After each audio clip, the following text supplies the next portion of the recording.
Oh, buddy. What have we just seen? The U.S. men's national team absolutely thrashing, humiliating, some would say, Uruguay, the country. I mean, not even just their national football team. That was unbelievable. Shout out to everybody. Welcome to the Cooligans. We are joined today with special guest co-host, the one and only Matt Doyle of Major League Soccer. Matt, what's up, brother? I brought the good luck with me, man. I did not know what we were in store for. Especially when I saw the lineup, I'm like, it's not going to be like Paraguay. It's going to be just a little bit more. Let's take our L, Right. And let's not be too. I didn't think it was gonna be an L, right? But when I saw that lineup, I was like, oh, we're not getting any goals. Yeah. Like, this is just gonna be a street And fight. this is why you're not the expert, This man. is done. My day is over. Look at this. Faded into irrelevance. Shout out to everybody watching across all the Yahoo Sports channels as well. We're here over at youtube.com/soccercooligans if you want to get in the chat. But this is remarkable. I mean, we're looking at the possession, 48 to 52 for Uruguay, 10 shots to 8, 7 shots on target. That's the big one. Alex Freeman sitting on a hat trick. Never in my days did I think this could be a possibility. This lineup, again, somewhat clearly experimental. I would have called it a C team. Like, honestly, before they started banging in goals left and right, I was like, this is the USC team. This is Mauricio Pochettino putting out guys who are on the fringes of the fringe, right? right. To say, like, all right, if you want to make the World Cup, if you want to even have a shot at getting called in March before the World Cup, you have to show me something tonight. And almost everybody he put out there showed him something, and it was what I loved about it, and what I bet he loved about it was that the first couple of goals, it wasn't beauty, right? They weren't no, set pieces. It was like the first 5 minutes, Uruguay fouled them 5 times. Yeah. Really hard.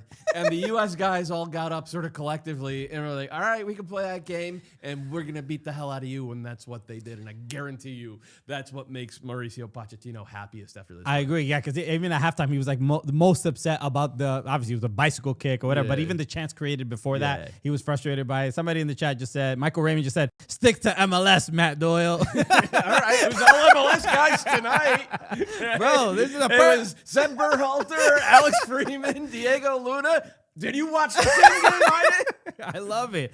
This was so. I mean, again, the first goal, Sebastian Berhalter's first goal. We were watching it, and it's also an honor to be able to watch a USMNT game with Matt Doyle. Yeah, it really is. I mean, it just I should charge people for this. I mean, there's people in this chat right now that would they charge for to be able to watch a USMNT game with Matt Doyle and pictures of Matt Doyle's feet. Okay. They are. We got some weird. Okay, right. We got some strange people in the chat, bro. They're really locked into American soccer. So, but even when Sebastian Berhalter scored the first goal, the set piece and passing it to Dest and taking it back, and it was I had mentioned it was like basically the same set piece that Pulisic had when he scored. I think it was his last goal. And I believe Tony Cruz was mentioned as well. That's right. Yeah. Producer calling him Sebastian Berhalter the Tony Kroos of USMNT. But the fact, even as it's happening, I'm like, I said it live. I'm like, I don't like this. And boom, one of the just fantastic goal, first goal. And I think that I don't know if it was what minute was that goal scored? That first goal, I don't remember. It was about like the 15th minute. Okay, or so, yeah. I mean, but they were confident the entire game. I'm sort of thinking like, was that the moment that it all sort of turned? I'm like, oh, and they believe in but it seemed like they believed themselves the entire game. It seemed like they fed off the physicality of Uruguay from the start, right? And that's Uruguay's thing. Obviously, they play great soccer when they want to, but also like they're always up for turning it into a fight. And that seemed like that's what they wanted to do from the start. And for whatever reason, that woke these guys up. And like, look, Poch deserves a lot of credit because he'd been calling that out in the U.S. player pool from day one. He basically said these guys are soft, right? And one of the things he's done is say like nobody's guaranteed a spot.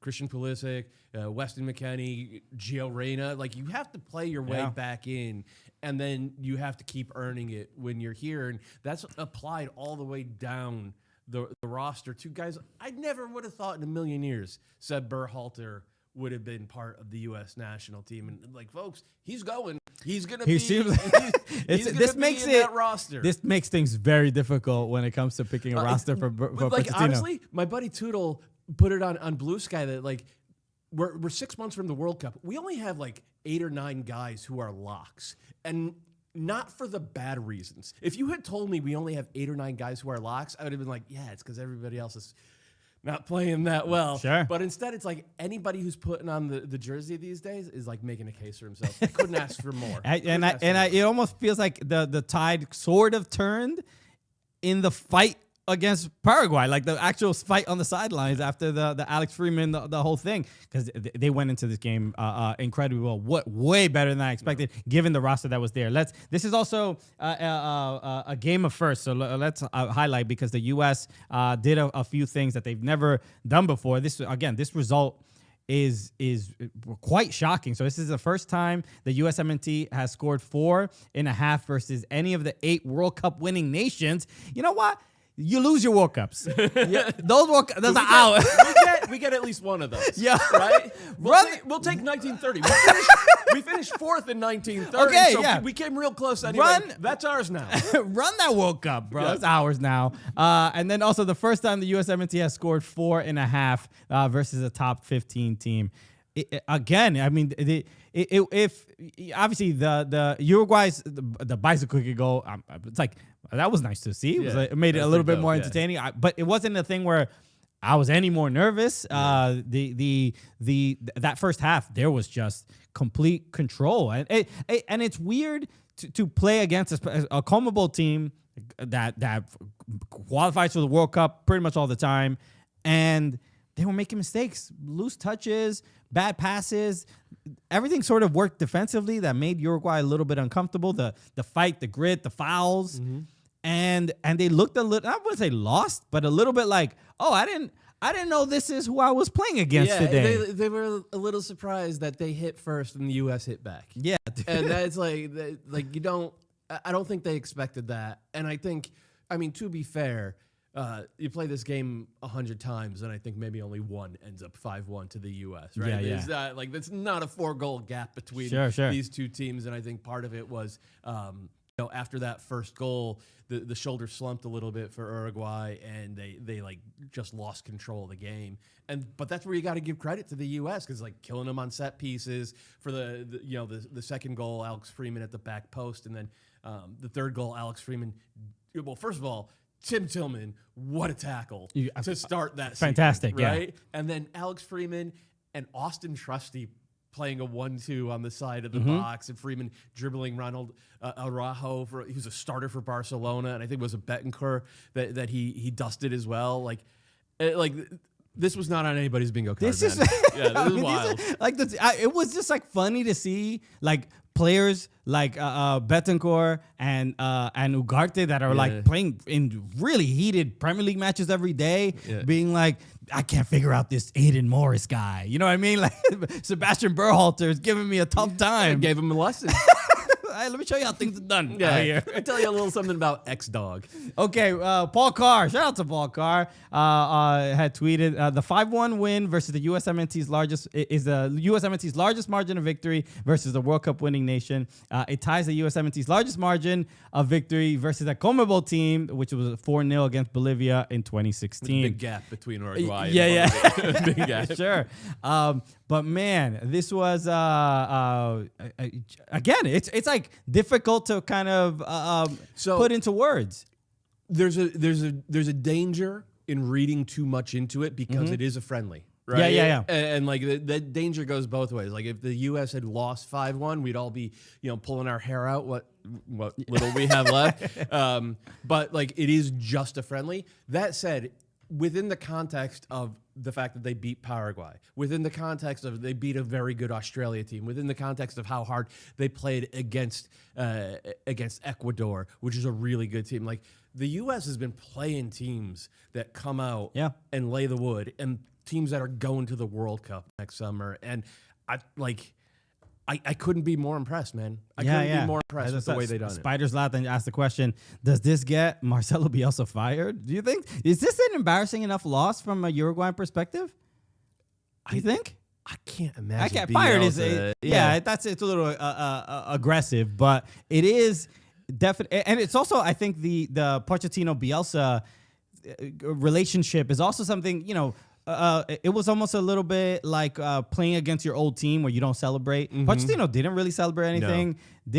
Took it more serious than kind of usual. And you also made the point about where he sort of basically called the players soft. But I would even add that he's also called the fan base soft a little. He's like meaning like. Are you doing the same thing right now? No. I'm not. What about the chat? Is the chat a little bit soft? But I think he's trying to galvanize not just the players but the supporters themselves. He's like, we need you to be loud. We need you to show up. I don't think he's any club he's ever managed where he has to like trying to get people in the door, right? So like for comedy shows, we used to bark and be outside the comedy club, like, hey, comedy tonight, you want to go? And he has to do a little bit more than I think, as far as his special skills on his resume. But I think that was also a factor in the matchup against Uruguay. I want to go to we got to grade the window. Okay. Because Paraguay and Uruguay, 2 games and where I thought competitive teams on paper, even before I see any lineups, I'm like, oh, Uruguay is going to give us a tough time. And really, oddly enough, it was Paraguay that was the tougher competition. But over these 2 games, like I said before, as far as making it more difficult on Pochettino, that has been fulfilled. These are good problems. These are very good problems to have. And I forgot who was it in the chat that said it earlier about my apology to Gio Reyna. But yes, I have to apologize to Gio Reyna because he, even across both games, he didn't start in the second one, but he was fantastic. And again, I don't know can you not have good club form and then show up for your national team? He's been doing it for 4 years. It's the reverse Josh Sargent, bro. He got the opposite of whatever Josh Sargent has. But Gio Reyna across these 2 games, 105 minutes, 1 goal, 1 assist, and 3 chances created. And that first game, it's one of those games like immediately after you're like, oh boy, I think he's going to World Cup. The thing with Gio has always been attitude and health. Right, and they have been mixed in that his attitude towards training has sometimes negatively impacted his health. If you listen to the people at Borussia Dortmund, what they had to say about him over the years and maybe not getting back to 100% fitness, and certainly that led to some pretty famous issues in the 2022 World Cup. Talent has never been in question, man. It just never, personally, I think he is the most talented player in the roster. I think he's one of the 2 or 3 most talented players the U.S. has ever produced. Gun to head, I think he's number 1. Okay. So can he grow up enough in between now and next summer? If he can, and it seems like he's already doing that, right? Yeah. Then he'll be, and if he stays healthy, he'll be on the roster, dude. Yeah, I really and hope he'll be in the 11 because he does stuff. He's that good. He does stuff that nobody else. There was in the game against Paraguay, he did the ball was in the middle of the field and he did like a back heel at some point to pass, and it was just like one of those things like, yeah, it's like not necessary, but it literally like opened up and like defenders were a little bewildered for a second. Yeah. And it's frustrating because it's like you say like talent is not the question, but then when he's at Nottingham Forest and like can't almost complete a pass. You don't want to send talented people to England. That's not the right. That's not the right place. That's not it. Good. Yeah. Good point. I did. Yeah. I keep forgetting that about that. But it's almost like it feels risky to see this club form and then like bring him to the World Cup, and it's like, what if he has another 6 months, 8 months where it's the same? Do you bring him anyway? I would, because we've seen. Well, let me give you this stat. He's played 3 continental finals. He has 5 goal contributions. I think it's 2 goals and 3 assists. Right. Landon Donovan and Clint Dempsey together played 12 finals and combined they had 6 goal contributions. Those are our 2 greatest players of all time. They have 1 more goal contribution in more than twice as many.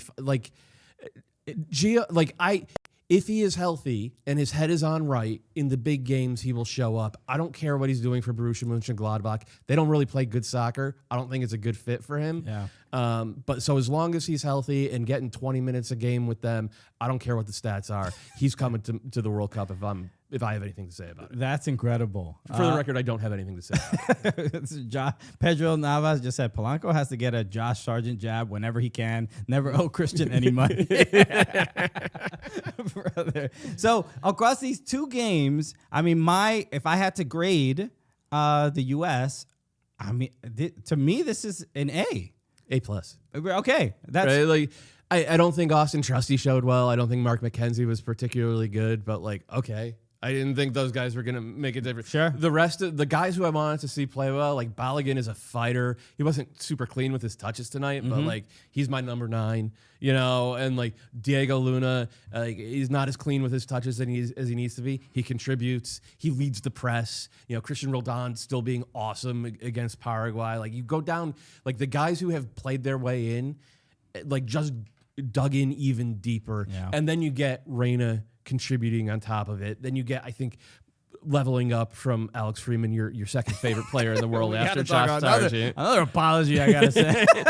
You couldn't really have asked for more, especially because they're missing Christian Pulisic and Weston McKennie and Chris Richards and guys who are supposed to be the spine. Yeah, it's are they going to be the spine? Because they're fighting for their jobs now. Right. Yeah, this is a and it sort of goes against. I mean, I've been saying for a while, I don't really love that Pochettino's been mixing up the lineups too much. I think we should have something more stable and I feel like we should know who is going to be at the World Cup by now. That's but this kind of performance makes me think oh man, I guess maybe I'm wrong a little bit. I mean, to see these kind of performances is exciting, and I think they left the door open. Yeah, right. Tim McKennie, Tyler Adams, even they left the door open for other guys to come through, and those guys have come through, and now it's a fight over the final 6 months before the World Cup roster is announced. I bet Pochettino likes it like that. Okay. We got a couple tweets that we want to highlight. The graphics team is going to bring it up. We got 45 people here today. Tom, USMNT. Get Hulk Hogan out of there. Hulk Hogan? I guess someone better. I mean, God already did. I'm sorry, buddy.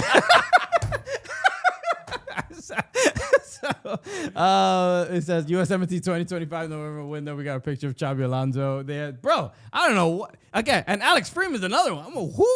What is this from him? Roger Sherman said that feeling when they fired your dad, but you're still going to ball out for America. Yeah, that's a big picture of Michael Bradley with hair. Right.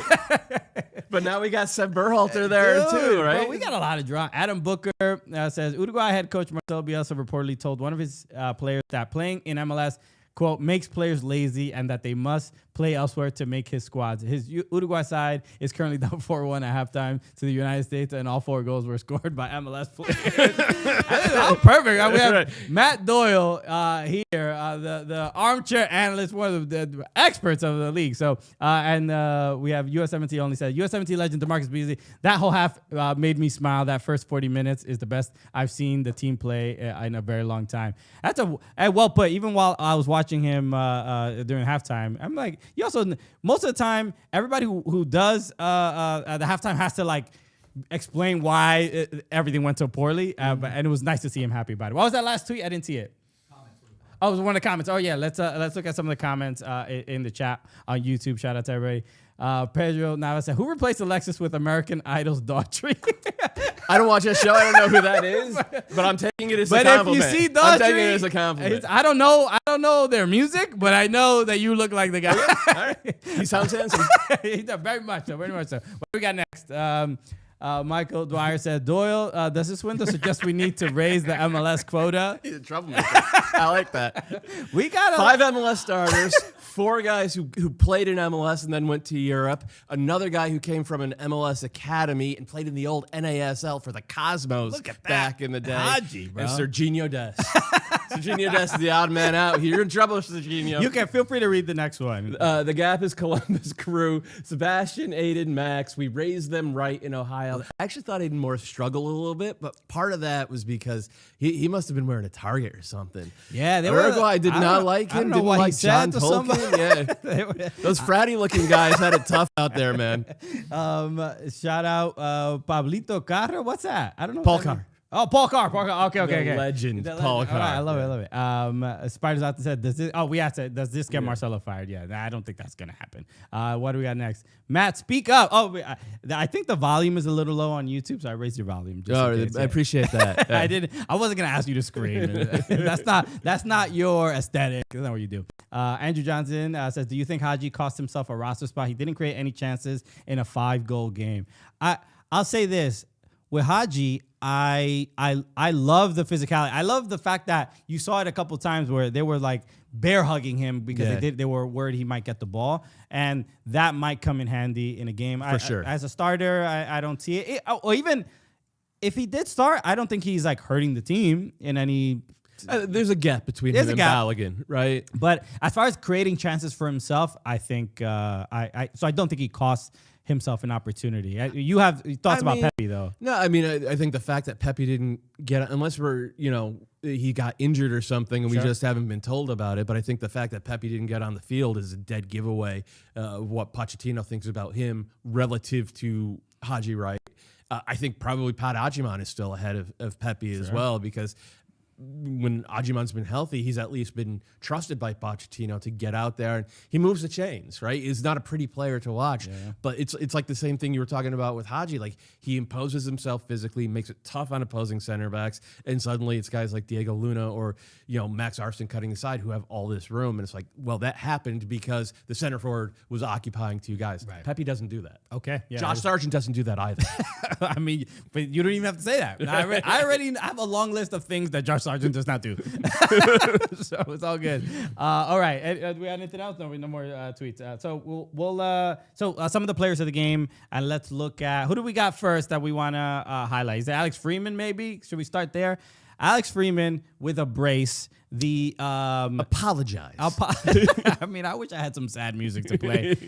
I do not go at Alex Freeman as hard as I go at Josh Sargent, right? Alex Freeman, I think he deserved of a national team call-up. I think he is I think he's the best defensive fullback that the U.S. has right now. And I appreciate that. My issues in the previous windows, and maybe this is just a matter of him getting settled, just the decision-making wasn't great. I didn't love really him going forward. I never felt like he made any line-breaking passes or any dangerous passes to help either a midfield or a forward and just move the ball forward in these 2 angles. And this game, Pochettino must have just told him, like, bro, stop being scared. Do what you got to do. Impose yourself on defenders. And you clearly saw that. I mean, the set piece on the corner, jumping over, and he's again freak athlete, and obviously on the broadcast they're bringing the ball all the time. He's the son of an NFL player. We get it. I know that. So it's annoying for me, I guess, for new people. But leaped. I mean, Rodrigo Betancourt marking him is a joke. I mean, like, you might as well have him have an open header. But then to be his first goal, and then the second goal, I'm like. It's once you score your first against Uruguay, I love his celebration. He was like, "Oh, bro, look at me, bro. I didn't want to. I just act like I've been here before. I was just here 8 minutes ago." That I think again pushes that. Who is going to be the fullback? What is this formation going to? What's the best formation? Maybe we need to have Alex Freeman on the field. So he is. Do you think this is downstream of the fight against Paraguay? Do you think that moment where he really got into it with the entire Paraguay bench, right? Do you think that gave him confidence because Pochettino loved that so much, that the fact that he wasn't going to give up the ball, the fact that he was getting dogpiled? And you know what's funny is that we know the story of when Diego Luna broke his nose and how much Pochettino respected that. Man was glowing. He was like, wanted to keep him in the game. and he wanted to stay in the game, and he's telling him like, you want, and we saw all the stories, and he said he has balls or something like that, whatever, and it became a new storyline for the USMNT, and then Alex Freeman gets into that fight, his like mouth is bloody after it or whatever, and then he has this game. So there's something with Pochettino where he's like, I want to see you kill a guy. If you don't kill a guy, I don't know if you're gonna make it to the World Cup. And now Alex Freeman's a made man. That's it.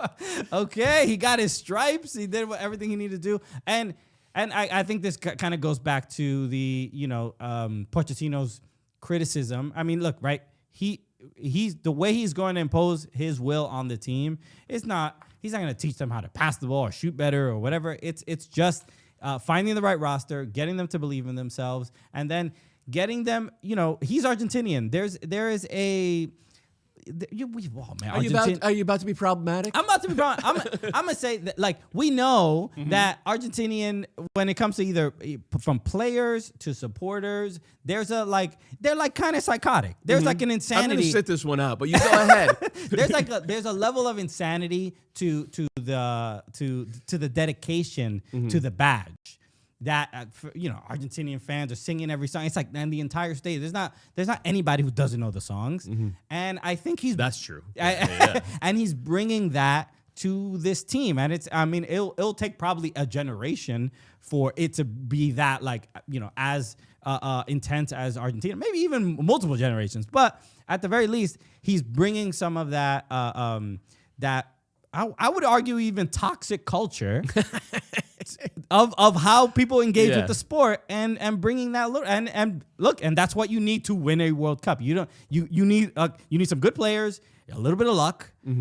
Refs make a couple of mistakes here and there, and you make a crazy psychotic amount of toughness. Exactly. Yeah. So that's where it feels like that is the his best quality, and that used to be the U.S.'s best quality, right? Okay. At some point, we kind of lost that a little bit, but you think back to the 2009 win over Spain in Confederations Cup, or the 2002 run to the quarterfinal. Like, those teams were wickedly tough. And over the last 10 years or so, I don't think, and I hate to be that reductive, but like I just don't think they've played that tough. And like, we're starting to see that again. I think there was some pretty soccer in there as well. I agree. I mean, the Freeman goal being the big one. Yeah. So my player of the game is Alex Freeman. Yeah. What about yours? It's Seb Berhalter, because I think he set the tone with that goal, just being as aggressive as it was in that moment to be like, touch it back to me, and I'm going to bend that. Like, that was a big game-changing play. And when I looked at the roster at the 11 at the start of the game, I was like, I'm not sure that they have any game changers other than maybe Diego Luna in the final third. So for him to step up in that moment, but then also his set piece delivery, immaculate once again, and his toughness in the challenge all night, up to and including the point where he drew a red card on was it Betancourt? Betancourt, yeah, Betancourt. And like, all right, that's kind of a hat trick, man. You got a goal, you got an assist, and you drew a red card. Like, that is getting stuck. It's like hitting for the cycle. Yeah, seriously. And I just like, I never like. I'm delighted in this because I never saw it coming with Seb Berhalter. And I remember 10 years ago watching him play at Generation Adidas Cup, and he was just like a nice technical little player. Never someone you saw with a national team future. And for him to be here now, having this type of game against this type of team, like you could have seen it with Alex Freeman because of the way he played, as a youth player and the obvious gifts that he has. With Seb Berhalter, like it wasn't there, and now it is, and it's kind of amazing to watch. I love Major Money just said, personally, I'd love to hear what Alex Freeman's dad thinks. As an NFL legend, does he even get how good his kid is? I mean, he's an NFL player. Yeah, he's but not dead. I wonder how. I don't know if it's a facetious question, but it's interesting because I've seen Alex Freeman. What's his dad's name? Antonio Freeman.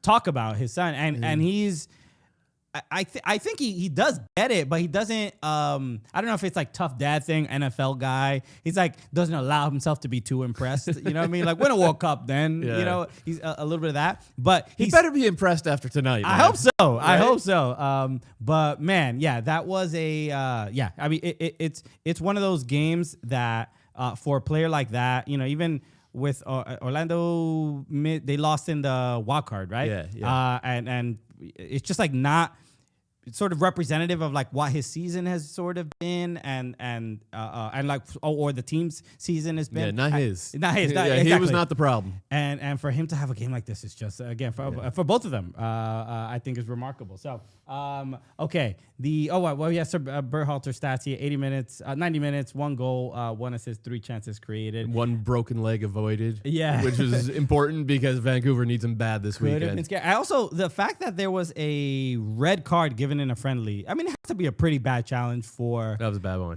Yeah, so they usually they have a very long leash because they don't really want to send anybody off. But dumb challenge from Betancourt. The one thing I wanted to mention, especially highlighting Sebastian Berhalter, I think we've seen it enough across these two matches, but who's taking corners? Because it can't be Christian Pulisic anymore. Correct. He should never take a corner again. We've failed as a country. If Christian Pulisic ever takes another corner. Yeah, it's been an interesting aspect of this window where you just change some of the roles a little bit, and the improvement is clearly there. Max Arston. Even Tolkien had one that had was one like, was he whipped hit it a with great ball. the deep magic, man. That was wild. I love the. I don't know why can't everybody do that. It's one of those strange. You go out there and do it. We'll film it. I mean, it's just like just tell the guy how to do it and let him do it. But that's not how it works. This game is very fascinating. But the corner from Sebastian Berhalter, Arston, and Tolkien is just like, bro. There's clear. It's such a. It's a level difference. above. The threat is just clearly there. And when Jack McGlynn is healthy, he's even better than those guys. Like Jack McGlynn is like the best American I've ever seen at set piece delivery. Yeah, in the chat, let us know who should be taking the corners. Because I think that's made a really big difference. Okay, let's talk about stock up, stock down. Who do we think? With stock up, who do you think made from tonight, or for the window? What do you think, Carter? For the window, Gio, right? Yeah, okay. Coming from where he was, and like a month ago, I wasn't sure he was going to play again this cycle. To come in and a goal in one game, created the second goal. Looked fit. Right, like he still doesn't sprint, which is a worry because like at some point as a soccer player, you have to run as fast as you can, and we have not seen him do that since 2021.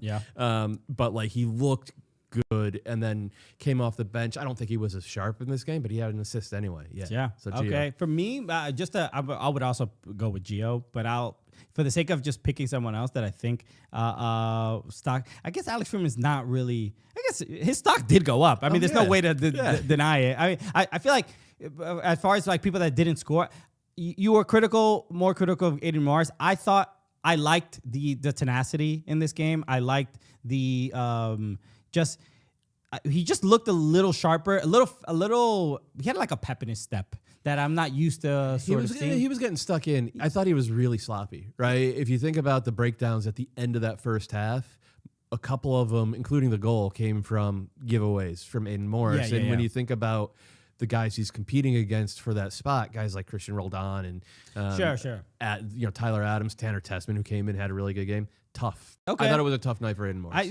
So at the very least, I don't think it wasn't stock down in my opinion, but I agree. I think he did have a couple flaws there. Stock down. Who do you think made a worse case for himself? I mean, it's unfortunate because he's played well for his club, but Mark McKenzie had a chance to make a statement tonight, and his distribution was not great. And that's got to be his calling card, right? He's supposed to be kind of the right-footed Tim Ream, and Tim Ream never misplays a pass. He always waits it perfectly, breaks lines, ball, and like Mark McKenzie didn't really do that. And then he's also kind of weak in the air, and that. So is he still in the running? I think so, because it's not like Miles Robinson was perfect the other night, but it doesn't feel like he made any sort of a case for himself as someone who should be a core piece. Got it. It was for the goal that they ended up giving up. I forgot who was it that tried to head the ball backwards. It was just It was Austin Trusty. It was Trusty, but it was just like a little bit it was a little bit more hectic than it really needed to be. And then McKenzie wasn't able to get in there and clear. Yeah.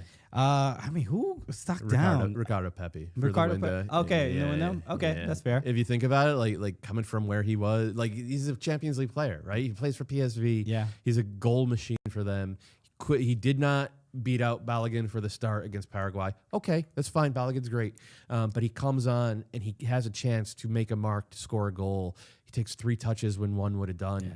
And then he doesn't play in this game. That's tough. Okay. Yeah, I mean, when we were watching his chance back, and it's just... You groaned. You were like, it's different because when you watch the replay, you're like, he's gonna get it this time. Like you realize, and he just keeps taking touches. It's like, wait, no, that's not what you were supposed to do. Why? Right now, when I hit your left foot,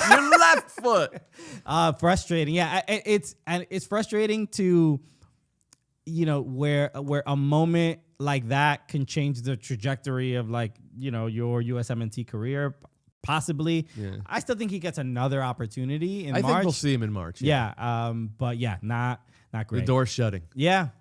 And even since he's come back from injury, it's just been he scored a little bit for PSV, but it's like I guess it's probably not impressive enough for the teams he's scoring against. I mean, if you look at that league, 2/3 of the league is like USL level, and it's not a tough league, right? It doesn't instill the type of things that, Pochettino clearly values. And maybe that was reflected a little bit in training. I just guessing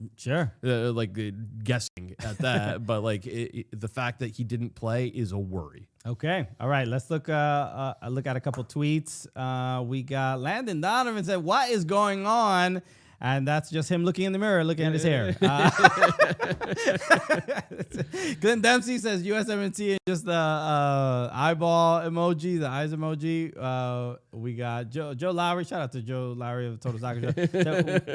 You can read this one. Go over. What if Christian Pulisic didn't take every set piece for the USMNT when healthy? You got the Apollo hook right there. All right.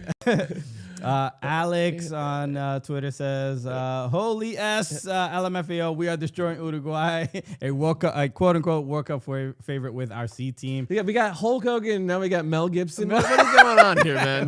What is wrong with your fans? Literally the worst. There it is. There it is. Seb Berhalter just did a Tony Kroos. Yeah, bro. Look, he's making a case for himself. At the World Cup, he's already basically reenacting iconic World Cup goals. I like that. That's a good bit. That's a good bit. He should keep doing that. So keep it up. Yeah, dude. This is a win. Oh, we got some comments as well. Michael Raymond said, "Do we look better without Grandpa Reem?" That's a good question. I don't think so. I don't think so. But I wouldn't. I don't think his position is nailed down. Right, like he's got to keep playing. The season starts for Charlotte in February, and you got a month before that March camp, and he's got to come out and still be the guy that he was this past year. Okay. Next up, we got Major Money said, "I just love the fact that on a team with all these dudes in top leagues in Europe, the best options are MLS Academy kids. Whichever option allows me to be the most obnoxious about MLS, the answer." I love it. No comment. No, Matt's a fan. AJ1 says, "It's official. Poch knows ball better than Christian." Okay, slow it. You would hope, right? I mean, I don't know. If you were managing, maybe we win 6-1. That's right. No, man. I never really questioned Pochettino. Not hard to. I'm like, it'd be silly to sort of question Pochettino, given that we've already qualified for the World Cup. If these are World Cup qualifiers, I would specifically say Pochettino's doing a bad job and if we're getting bad results, I would be way more specific about who I was criticizing. Given that this is an odd window and that we've already qualified, we all have to figure out what we want to prioritize. Is it results in the friendlies? Is it performance in the friendlies? It's clearly culture. Yeah, right. And I had my doubts about it as well because I don't think his first year was particularly impressive. But ever since that second half of the South Korea game a couple of months ago, he's pulled all the right levers, and it's like 1 through 40 on in the player pool who have answered the bell, and like you can't ask for much more than that. Sure. All right. AJ1 also. Oh, wait. Did I read that one? I don't think I did. We can go back to it, but whatever. You let me know. Hope to hear how this impacts the starting 11. I haven't seen our quote-unquote best play this well, and I don't know how long. And it's like we've been saying. It's just first world problems. Good problem to have. MLS players are the heart of this USMNT. Thank you, Don Garber. Wow, the first... Hey, buddy, God. You work there, man. Make sure you smile, give a thumbs up, say how much you love this comment. Is this Garber's burner? I don't know. No, man. If I respect Pochettino for even when he got the job, he never poo-pooed MLS. Yeah. I mean, maybe.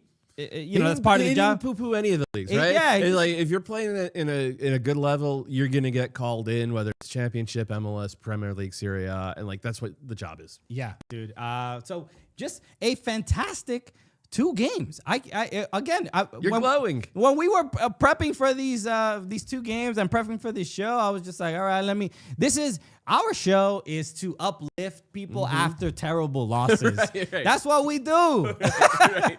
And all of a sudden now we're like, your watch has ended. I'm like, you're taking my job, USMNT. Stop taking my work away from me. To not have to bring that a little bit of that optimism and joy, and just we got to they brought it themselves. It's something like, so how about you zag? How about you start bringing everybody down? Oh, okay. Let's find something really terrible. Hey, no, I'd be sitting across Alexi Lawless if that was that would be the move. So thank you, everybody. We good? Are we done? I think we got everything. We could say. Producer said we could say goodbye. So now that means I could say goodbye. So thank you, everybody, for tuning in the chat across all of Yahoo Sports. If anybody is new to the Cooligans experience, it's always like this. It's always this positive. My name is Christian Polanco. This is my guest co-host, Matt Doyle of MLS. And also, please shout out people because you do a great Substack. Yeah, I have a newsletter, Tactics Free Zone on Substack. It's a fun one to write. Can cut loose a little bit in that one. Sure. I mean, and cutting loose for you is really breaking down the XG of every little. It was more about X-Dog tonight, though. Yeah. You guys really showed that dog. I like that. I mean, there are few people on earth that know, as much about MLS or just American soccer as a whole as Matt Doyle. So that is sadly true. That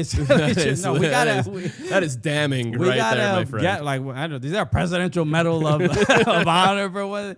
But no, I mean, fewer people have been as dedicated to this game as you have, especially on this continent. So it's an honor and a pleasure. I know everybody in the chat is very grateful that you're sitting here with me and being able to be dummies with the. It's honestly a pleasure every single time. So everybody, thank you so much for tuning in. Make sure you hit like and subscribe. If you're watching on YouTube, please do that. If you're watching across the other Yahoo channels, at Soccer Cooligans is our handles. And you follow Matt on Blue Sky at Matt Doyle. .bsky.social. It's like a number. No, don't you have a number in yours? You don't? The numbers on the other stuff. Yeah. At Matt Doyle. You'll find Tactics Free Zone on Instagram. You'll find me. Do the whole thing. Yeah. We appreciate y'all. Shout out to the Yahoo team, producer Carter and Ingrid on the graphics, doing everything. All the slides going off. She's crushing it, bro. So you love to see it. All right. So we'll be back. Just a heads up. We'll be back. We're not recording a normal show on this Thursday. We're actually doing a live show after the NWSL final this Saturday. So be on the lookout for that. Who you got?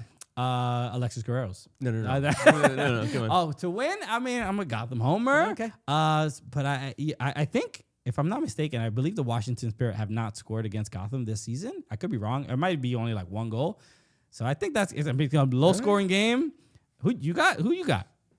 I'm kind of a Gotham homer too. Okay.